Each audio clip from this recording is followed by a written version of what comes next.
Idol, meron ng paputok sa Divisoria. Uy, okay, sige, tamang-tama, nandito ako. Check natin yan. 2 buwan na nga lang pala, malapit na mag-New Year. Talaga maglalabasan na mga paputok dito sa may Divisoria, pare. Kaya i-check natin ngayon kung nagbalikan na yung mga pwede nating bilan ng mga paputok dito. Alam nyo, nung nakaraang taon kasi dito rin ako bumili at ang dami talagang paputok dito, pre. Dito nyo makikita yung hindi nyo nakikita. Katulad na itong part ba, ang lakas ng putok niyan at ang baho pa. Uy, may crackers din. Ito nga pala yung binili natin. Bumili muna ako ng crackers tapos bala sa cup gun. Itong bala ng cup gun kasi palagi ko talaga itong hinahanap tuwing magbabagong taon. Itong crackers mukhang malakas. Tignan nyo naman, may panabong pa na chicken. 100 pieces na parang pinagdikit-dikit na piccolo, pare. Mukha nga siyang sinturon ni Judas na baby version. Ano sa tingin nyo, paputukin na ba natin to ngayon? Ako parang gusto ko nang paputukin eh. Dahil nga 1 buwan at mahigit na lang malapit ng magbagong taon, pare. Ang dami nang nagre-request sa akin ng paputok. May nagre-request pa sa akin na gumawa ng boga. At dahil dyan, pare, sige, uunti-untiin natin yan. Puntahan natin yung pinakamalapit dito sa akin na pwede nating puntahan na bilan ng paputok, pare. Dito sa may Bukawi. Kapag sinabi nating bilihan ng paputok, Bulacan talaga unang naiisip ng tao. Dahil dito sa amin, sa may Bukawi, pare, dito sa Bulacan, dito sa may Bukawi, Bukawi talaga number 1 na gawaan ng paputok, pare. Halos lahat, pare, ng mga gustong bumili ng paputok, gustong magbenta ng paputok, dito sa Bukawi nagpupunta. Pag dinerecho mo yan, Bukawi na yan. Pagpapunta naman dito, Balagtaas. Ang bilihin ng mga paputok, karamihan talaga ng bilihin ng paputok nandoon sa Bukawi. So doon tayo pupunta ngayon. Dito sa Bukawi, mga pre, kabilaan talaga bilihin ng mga paputok dito, no? Lalo na pag nalalapit na yung bagong taon talaga, yung 31, pare. Pag lahat ng mga nagtitinda ng paputok sa mga iba't ibang lugar, dito pumupunta sa Bukawi para bumili ng mga murang paputok. Dahil dito, pag maramihan yung binili mo, mas mura yung paputok na pwede mong makuha. At yun yung binibenta nila kung saan man sila magbebenta. Dito nga sa lugar na to, pre, natatandaan ko ang daming nangyari dito, no, dahil nga gawaan to ng paputok, bilihan to ng paputok. Minsan hindi na iiwasan yung mga aksidente na nagkakaputukan talaga, pre. Yung mga tindahan dito nagpuputukan, pre.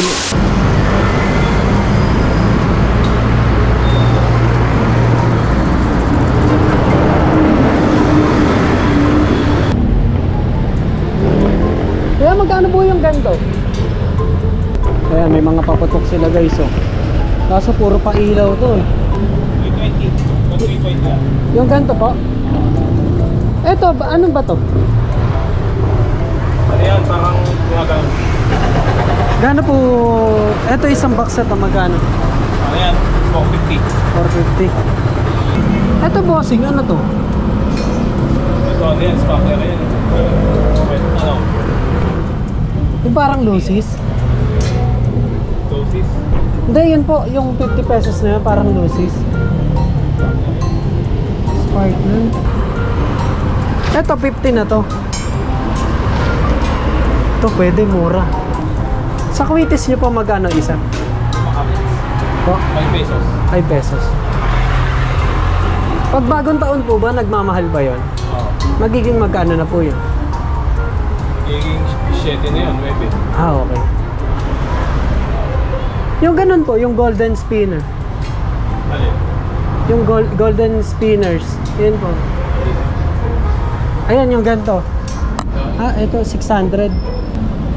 Ito, kuya, ano to? Walis. Yan ba yung kulay green? Ano lang, sinisindi ata. Ah, parang watosi. Magkano po isang box niyan?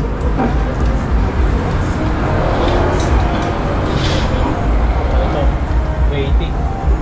Magkano po? 280. 380.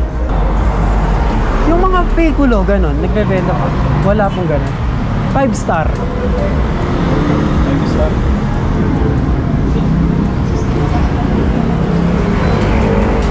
Ah, okay. Magkano po yung ganito?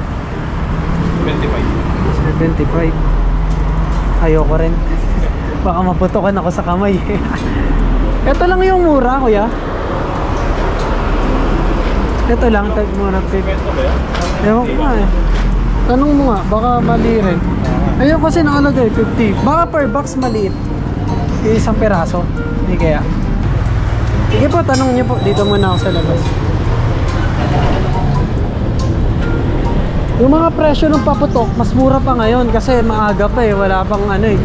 Wala pang bagong taon. Pero pag bibili kayo ngayon, mas mapapamura kayo. Ay, meron pa dun oh. Parang pare-parehas lang naman yung tinda. Check pa rin natin dito. Ayan, may Lucy's 5-star, Pilipaw. Kaya magkano itong Pilipaw? Ito po, yung kulay pink.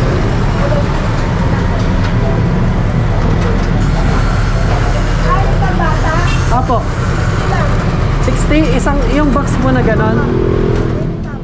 Ha? 600. Ah, 600. Yung isa, pwede, ha? Pwede bumili.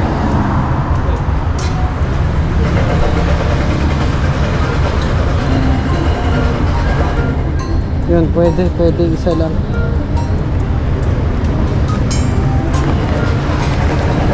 Mahal pala yun, 600 yung ganong karami. Ito.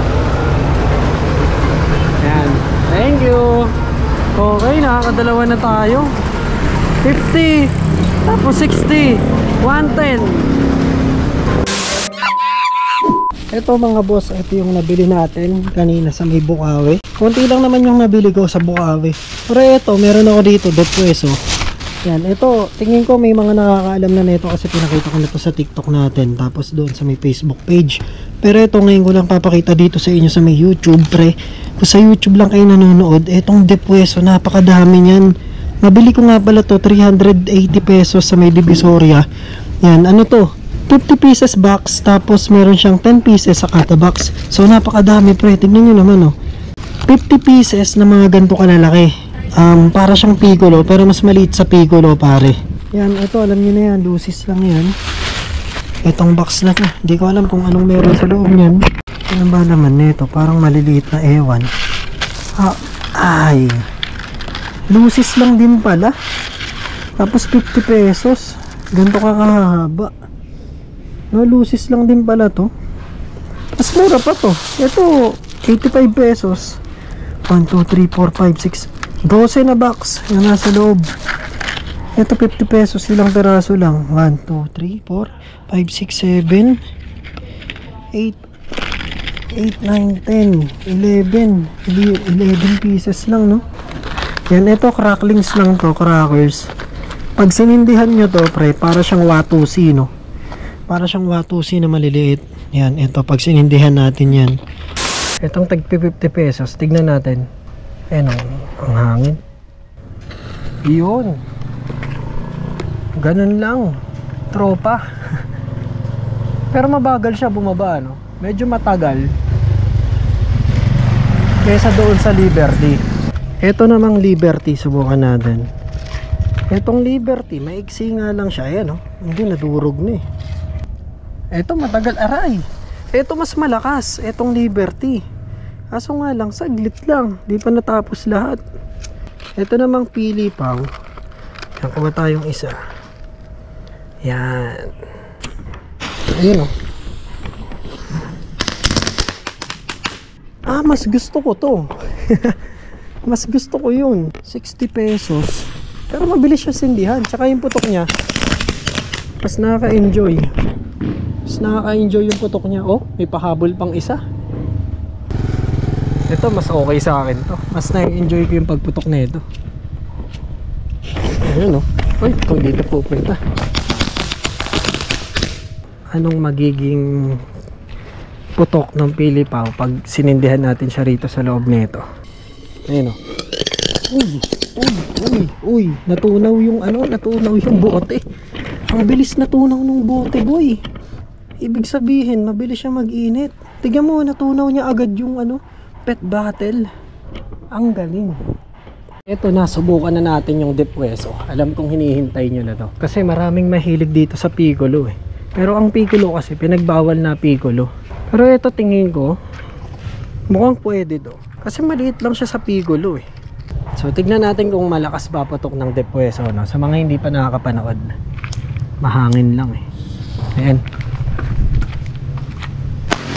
Malakas, boss. Malakas yung depueso kahit ganun lang siya kalaki. Malakas pa rin siya, no? Tsaka mabilis siya sumindi. Malakas talaga. Okay, para sa final ano natin, sindihan natin lahat to.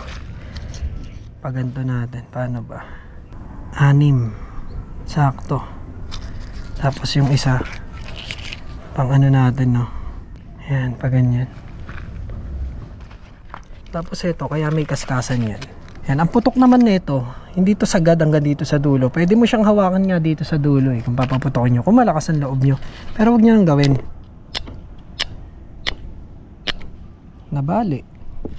Nabali. Sindihan na lang natin. So, yun o. Yun. Tara na. Okay na yun. So, yung depueso malakas guys ha. Depueso, approve. Tara na, baka may magalit pa.